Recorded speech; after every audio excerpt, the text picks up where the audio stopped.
அனைவருக்கும் வணக்கம். இந்த காணொலியில் பரமோஷன் லெவல் 3 இன்றைக்கி குரு சிஷி உறவு அதை பற்றி சிவனே பார்வதியிடம் குரு கத்தியில் சொல்லியிருக்காரு. அதில் என்ன சொல்கிறாங்கன்னு பார்த்தீங்கன்னா, ஒருவருக்கு முக்தி அழைப்பதற்கு இறைவன் தான் குருவின் வடிவம் தாங்கி வருகிறார். அப்போ முக்தி ஒருத்தர் கொடுக்குனாக்கா அது என்னுடைய ஆழ்ந்த கருணையில் தான் அவரே குருவாக வராரு. அப்போது இந்த குருவை வணங்கி அவர் சொல்கிற உபதேசங்களை பெற்று வாழ்கிறதான் சனாதனத்தின் ஆணி வேற இருந்திருக்குது. அப்போது அத்தகைய குரு எப்படி போற்றணும், அவர் எப்படி மரியாதைக்குரிய வண்டலுக்குரியன்ற குருகத்தில் என்ன சொல்லணும்னு பார்த்தீங்கன்னா, குருவின் பாதத்தை விட புனிதமான இடம் இந்த உலகத்தில் எதுவுமே இல்லைன்னு சொல்கிறாங்க. குருவின் பாதங்களை கழுவி நீரை விட புனிதமான நீர் உலகத்தில் வேறு எதுவும் இல்லை. குரு புசித்த உணவை விட மேலான பிரசாதம் வேறு எதுவும் இல்லை அப்படின்னு சிவன் பார்வதிக்கு சொல்கிறார் குரு கத்தியில். அப்போது இந்த குரு சிஷ்ய பரம்பரை தான் சனாதன தர்மத்தை கட்டி காத்து அவனுடைய ஆணிவேராக இருந்தது.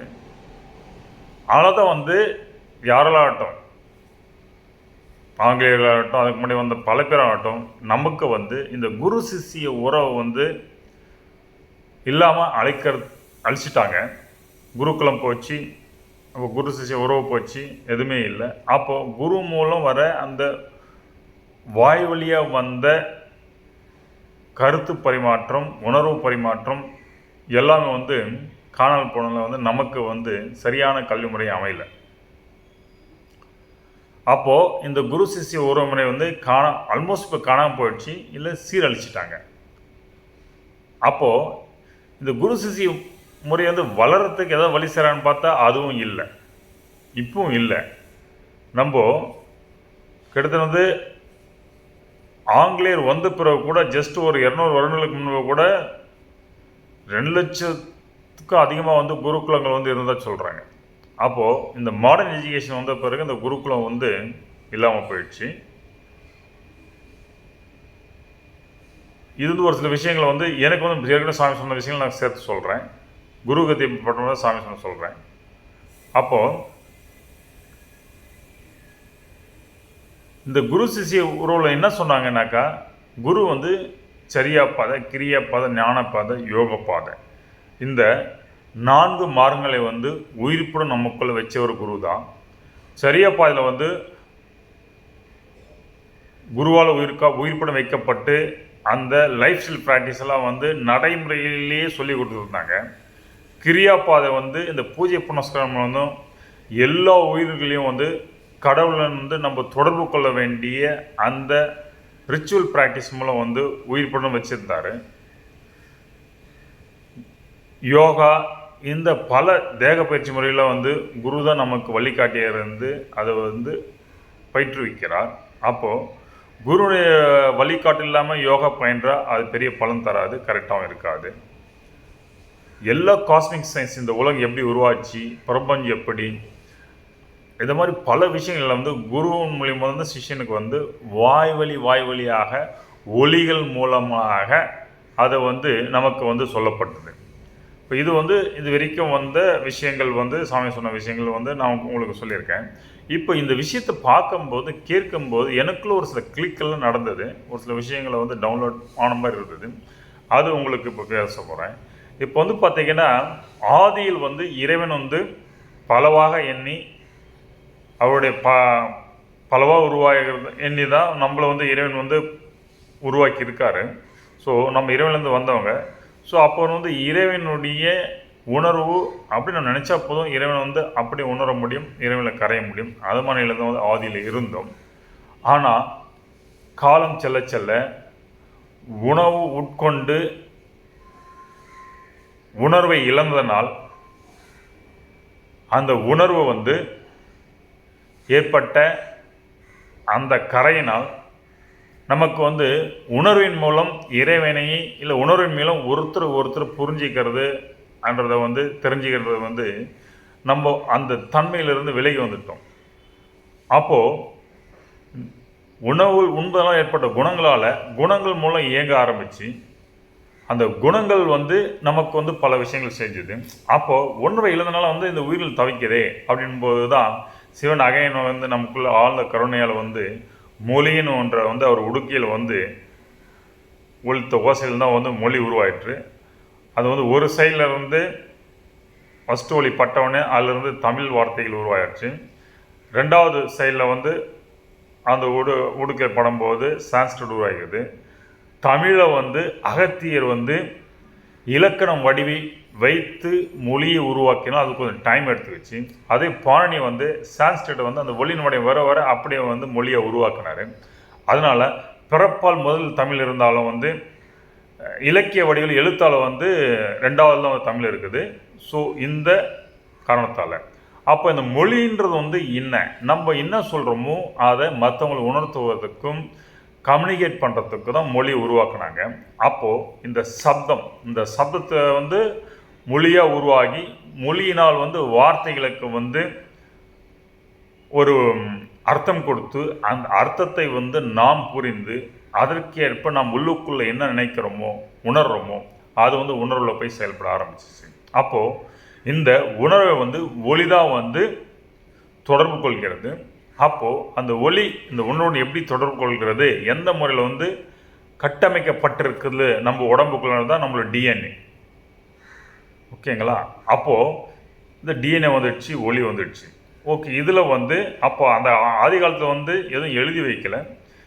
மொழி வந்த பிறகு வந்து எல்லாம் குருனுடைய ஒளி அவர் சொல்கிற சப்தம் அந்த வழியில் கேட்டு தான் வந்து வாய் வழியாக தான் வந்து கல்வி பயின்றார்கள். ஏன்னா இதில் சப்தம் ரொம்ப ரொம்ப முக்கியம். அந்த சப்தத்துடைய அதிர்வலைகள் ரொம்ப முக்கியம். நான் வந்து சாப்பாடுன்னு சொல்லலாம், ஒருத்தன் சாப்பாடுன்னு சொல்லலாம். அப்போ அந்த உச்சரிக்க தன்மை ரொம்ப முக்கியம். ஒவ்வொரு வார்த்தைகளுக்கும் அந்த அதிர்வலைகள் தான் வந்து நமக்குள்ளே சென்று நம்ம வந்து இயக்கும் சக்தியாக இருந்து அந்த ஒளியின் அதிர்வலைகளாக இருக்கிறது. அப்போது இந்த வாய்வழி வந்த கல்வி முறையில் வந்து கொஞ்சம் பார்த்தீங்கன்னா பண்டைய காலத்தில் வந்து இந்த குமரிக்கண் ஒன்று இருந்தது. அந்த குமரிக்கண்ணில் வந்து நிறைய வந்து நிலநடுக்கங்கள், அப்போ இயற்கை சீற்றங்கள், சுனாமியில் வர வர வர அப்போது இருந்த மக்கள் அங்கே புலம்பெயர வேண்டிய அவசியத்தில் தான் புலம்பெயர ஆரம்பித்தாங்க. அப்போது இதெல்லாம் வந்து நமக்கு வந்து எப்படி பாதுகாக்கிறது அப்படி என்ன தோணும்போது தான் அவங்களுக்கு அது இலக்கியத்தில் கொண்டு வந்து இலக்கிய வடிவில் வைத்து அப்படியே வந்து சங்ககால தமிழெல்லாம் வந்து சங்கங்கள்லாம் வந்து இந்த புத்தகங்கள்லாம் வெளியிட்டு அது பாதுகாப்பாக வைத்து வர வழக்கு முறை வந்திருக்குது. அப்போது மொழிக்கு அந்த சப்தத்துக்கு ஒரு திருட்டு நமக்கு தெரிந்த விஷயங்கள் வந்து வழியாக இல்லாமல் போயிடுமோன்ற ஒரு அச்சம்தான் வந்து புத்தக வடிவம் வந்து இலக்கியங்களில் வந்தது. அதற்கப்புறம் இந்த ஆங்கிலேயர் படையெடுப்பு பல படையெடுப்பு இந்த இயற்கை சீற்றங்கள் புலம்பெயர்ந்த காரணமாக நம்முடைய இந்த விஷயங்கள்லாம் வந்து ஈவன் வந்து சான்ஸ்கிரிட்லேயே வந்து மொழிபெயர்க்கப்பட்டு பாதுகாக்கப்பட்டது. இப்போது இங்கே இருந்த சங்ககால தமிழ் இலக்கியங்கள் வந்து கிட்டத்தட்ட வந்து முதல் தமிழ் இலக்கியம் வந்து ஆஸ் பர் நீங்கள் ஹிஸ்ட்ரி எடுத்தீங்கன்னா 1200 வருஷம் முன்னாடி இருக்குது. அப்போது முதல் தமிழ் இலக்கியத்தில் இயற்றப்பட்ட பல்லாயிரக்க நூல் வந்து 2-3 நூல் தான் இருக்குது. பல நூல்லாம் வந்து இல்லை, ஆனால் இப்போ எங்கே போச்சுன்னு தெரியல. ஆனால் இந்த டைமில் வந்து சவுத் சைடில் வந்து நிலநடுக்கம் பல சீற்றங்கள்லாம் இருக்கும்போது அது நார்த்தில் வந்து புலம்பெயர்ந்தவர்கள் வந்து அங்கே இருக்கிற அந்த சான்ஸ்கிரிட்டில் வந்து இந்த விஷயத்தையும் அவங்களும் பேரில் பதிவு பண்ணி வச்சுருக்காங்க. ஆனால் அவங்ககிட்ட அந்த புக்ஸ் எல்லாம் பாதுகாப்பாக இருந்தது. இங்கே தமிழ் இலக்கியங்கள் நிறைய வந்து காணாமல் போயிடுச்சு. 1-2 தான் நம்ம கூட இருக்குது. ஒரு சில புக்கு சரசம் ஒன்றும் வந்து மொழிபெயர்க்கப்படாமலே வந்து அதோட அர்த்தம் புரியாமலே வச்சு கொண்டு இருக்கிறோம். அப்போது இதனால் தமிழ் இருந்த விஷயங்கள் தான் நிறைய வந்து சான்ஸ்கிரிட்டில் இருக்குது. அதில் சான்ஸ்கிரிட்டில் இருக்கிறது தான் வந்து நம்ம தமிழ்னு சொல்லிட்டு அதில் இருக்கிற விஷயத்தை தவிர்க்க வேண்டிய அவசியம் இல்லை. ஏன்னா இங்கே உருவானதாக வந்து பேரெல்லாம் அங்கேயும் வந்து சேமித்து வச்சுருக்காங்க. ஆனால் தமிழ் புக்குகள் அதெல்லாம் வந்து காணல் போனால சான்ஸ்கிரிட்டில் இருக்கிற விஷயங்கள் பாதுகாப்படுறதுனால அது நமக்கு வந்து இங்கிருந்த விஷயம் நமக்கு திரும்ப கிடைக்குது. அப்போது தமிழ் சான்ஸ்கிரிட்ன்ற அந்த மொழி போராட்டத்தை போகாமல் நம் உணர்வை மலர்வதற்காக விஷயங்கள் எங்கே இருக்குதோ அதை எடுத்து செயல்படுத்தி இயங்குவதும் புத்திசாலித்தனம். ஸோ இந்த விதத்தில் வந்து இப்போது நம்ம சான்ஸ்கிரிட் இருக்கிற நிறைய விஷயங்களை வந்து நமக்கு வந்து ஆன்மீகத்தை சார்ந்த நிறைய விஷயங்கள் வந்து அங்கே தான் இருக்குது. ஸோ அந்த மந்திரங்கள் வந்து ஒலிக்கிற விதம் அந்த உச்சரிப்பு மாறாமல் இன்னும் அங்கேயே மெயின்டைன் பண்ணிருக்காங்க. ஆனால் தான் வந்து மந்திரம் சொல்கிறதெல்லாம் வந்து சான்ஸ்கிரிட்டில் சொன்னாக்கா அது வந்து பிரெயினே வந்து நல்லா வந்து உங்களுக்கு வந்து சீரமைக்குது, அந்த நியூரன் கனெக்ஷன்லாம் மாற்றி அமைக்குது, இம்ப்ரூவ் பண்ணுது. அப்போது சான்ஸ்கிரிட்டை வந்து அந்த ஒலியின் அதிர்வுகள் வந்து அதுக்காக வச்சுருக்காங்க. அது வந்து உணர்வை வளம்படுத்துவதற்காக. நம்ம எப்படி இயங்குறோம்னாக்கா நம்ம உணர்வின் மூலம் இயங்குகிறோம். அந்த உணர்வை வளம்படுத்த வேண்டும். நம்ம பேசுகிற பேச்சு வந்து கம்யூனிகேட் பண்ணுறது மற்றவங்களுக்கு ஈஸியாக புரிய வேண்டும். பேசும்போது பிராணன் விரயமாகும். ஆனால் அந்த விரயமாகிற பிராணம் வந்து கம்மியாக இருக்கணும். அப்போது அதுக்காக தமிழில் பாருங்கள், தமிழில் வந்து மேல் பேசினாக்கா உங்கள் பிராணன் விரயம் வந்து பிராணம் அழியிற விரயம்னு சொல்லுவாங்க, அழியிறது கம்மியாக இருக்கும். ஏன்னா நிறைய வந்து பிராணம் வந்து பேசி ஆகணும், தவிர்க்க முடியாது, உணர்வு பரிமாற்றத்துக்கு பேசி தான் ஆகணும். அதுக்கு மொழி தேவை. மொழி பேசினாலும் அதில் வந்து நம்மளுடைய சக்தி நிறைய பிராணசக்தி வீணாகக்கூடாது என்பதற்காக தமிழ் ஒலி வடிவு அது மாதிரி வடிவமைத்திருக்கார்கள். இது வந்து ரிசர்ச்சே பண்ணி வந்து வாணியம்பாயில் வந்து அப்துல் ரஹ்மான் ரிசர்ச் பண்ணி போட்டிருக்காரு. தமிழ் வடிவங்கள் வந்து உச்சரிப்பதனால வந்து நம்முடைய பிராணசக்தி வந்து நிறைய வந்து விரயமாகுதுன்னு சொல்லிட்டு, அதனால தான் தமிழ் மொழி வந்து ஒரு பேச்சு வளர்க்குற மொழியாக வந்து சிறப்புந்து விளங்குது. அதே வந்து நீங்கள் சான்ஸ்கிரிட் எடுத்துட்டாங்க உங்கள் புராண சக்தி வந்து இதாகும். அதே சமயத்தில் உணர்வு கொஞ்சம் நிறைய வந்து கன்சியூம் பண்ணும். ஆனால் வந்து உங்களுடைய உணர்வு வந்து பலம்படும். ஸோ வைப்ரேஷனலாக இருக்கும். அப்போது நம்ம வந்து சான்ஸ்கிரிட்லேயே எடுத்து பேசிட்டே இருக்க முடியும்னாக்கா அது பேச்சு வழக்குக்கு இல்லை, மந்திரம் உபயோகிச்சதுக்காக மந்திரம் எப்போ சொல்லணும் அப்பாவுக்கு வந்து சான்ஸ்கிரிட் யூஸ் பண்ணிக்கலாம். அதுக்காக தான் இந்த மொழிகள் உருவாக்கிக்கிறாங்க. அப்புறம் ஒவ்வொரு மொழியும் வந்து தெலுங்கு பார்த்தீங்கன்னா கீர்த்தனை பாடுறதுக்கு, கர்நாடிக் வந்து மியூசிக், அது மாதிரி ஒவ்வொரு இதுக்கும் வந்து ஒவ்வொரு மொழிகள் வந்து ஒவ்வொரு ஒவ்வொருடைய நம்மளுடைய அந்த கலை நயத்தை வெளிப்படுத்தவே ஒவ்வொரு விதத்தில் மொழி உருவானுச்சு. ஆனால் அந்த மொழியில் வேறுபாடு இல்லை, அந்த உணரும் விதத்தில் தான் வேறுபாடு. ஸோ இந்த உணர்வு வந்து வேறுபட்டாலும் உருவானது இவ்வளோ விஷயங்கள். அப்போது இந்த உணர்வு வந்து செம்மையாக வேண்டும் இருந்தாக்கா நம்ம இயங்கத்தன்மை வந்து விசுவலைசேஷன் அண்டு வெர்பலைசேஷன். ஒளி வந்து வெர்பலைசேஷன் வார்த்தைகளை உருவாக்கணும் ஒளியிலிருந்து. ஆனால் அந்த உருவான வார்த்தைகள் ஒளியெல்லாம் வந்து அதோடு தொடர்படுத்தி வந்து ஒரு காட்சியில் வைத்திருப்போம். அப்போது இந்த காட்சிகள் எங்கடா இருக்குன்னா நம்ம பிரெயினில் போய் பதிவாகிருக்குது. இந்த காட்சிகள் நமக்குள்ளே இருந்து ஒரு ஒரு சர்டன் பேட்டர்ன்ஸாக வந்து நமக்குள்ளே அதை இந்த மாதிரி இதுக்கு இந்த மாதிரின்ற காட்சிப்படுத்தி நம்மளை இயங்க வைக்குது. அப்போது ஒளி இது ரெண்டும் சேர்ந்தால் நம்ம உடல்ல இயங்குகிறோம். அப்போ எந்த ஒளியை வைத்து நீங்கள் ஏறீங்களோ அது தகுந்த உங்கள் டிஎன் லெவல் மாறுது.